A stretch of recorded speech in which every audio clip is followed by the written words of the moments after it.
নিশ্চয়কৈ ৰাজদীপ চাওক, উজনিত এক অভাৱনীয় পৰিস্থিতিৰ সৃষ্টি হৈছে, কাৰণ ৰন্ধন গেছৰ অভাৱ। ৰন্ধন গেছৰ অভাৱৰ বাবে দেখা পোৱা গৈছে উজনিৰ বিভিন্ন জিলাসমূহত পুৱাৰ ভাগৰ পৰা যিসমূহ ৰন্ধন গেছৰ যিসমূহ এজেঞ্চি আছে, এজেঞ্চিসমূহৰ সন্মুখত পুৱাৰ ভাগৰ পৰা দীঘলীয়া শাৰী পতা দেখা পোৱা গৈছে। আৰু এনে দৃশ্য আমি পূৰ্বতে কাহানিও দেখা পোৱা নাছিলোঁ, কিন্তু দেখা পোৱা গৈছে যে আজি কেইদিনমানৰ পৰাই এনেধৰণে ৰন্ধন গেছক লৈ এক হাহাকাৰ পৰিৱেশৰ সৃষ্টি হৈছে। এই মুহূৰ্তত মই যোৰহাটৰ যি বৰদলৈ গেছ এজেঞ্চি আছে, বৰদলৈ গেছ এজেঞ্চিৰ সন্মুখৰ দৃশ্য মই দেখুৱাব বিচাৰিছোঁ।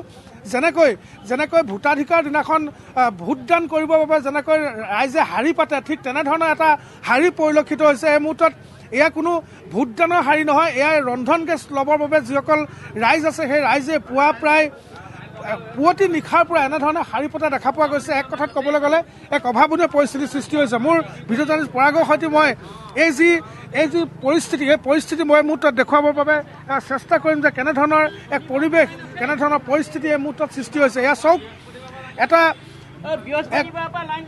কেতিয়াৰ পৰা লাইন লাগিছে? বৃহস্পতিবাৰৰ পৰা লাইন কেইটা বজাৰ পৰা থিয় হৈ আছে? ৰাতিপুৱা 7টাতে হয়।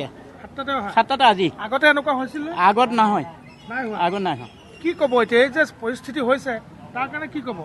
কি কৰিব এতিয়া? এই এজেঞ্চি মানুহবিলাকে সোনকালে আহি পেলাই দিলেহে মুকলি হয়। এজেঞ্চি এতিয়া খুলিছেহে, এতিয়া খুলিছে।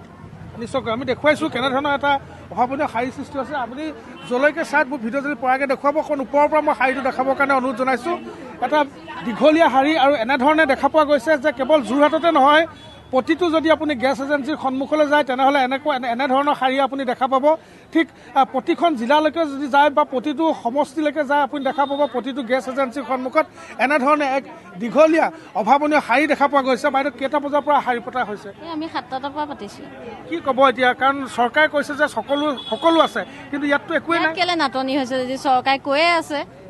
ইয়াত কিহৰ কাৰণে নাটনি হৈছে গেছৰ? হয় নাই? কোনোতো বাৰটো নাই হোৱা। আমি পদূলি মুখত পোৱা গেছ, এতিয়া ইয়াত লাইন পাতিব আহিবলগীয়া হৈছে। নিশ্চয়কৈ, কাৰণ পদূলি মুখতে যিটো গেছ পোৱা যায়। এই মুহূৰ্তত পোনপটীয়াকৈ আমাক যোৰহাটৰ ৰাইজৰ প্ৰতিক্ৰিয়া জনোৱাৰ বাবে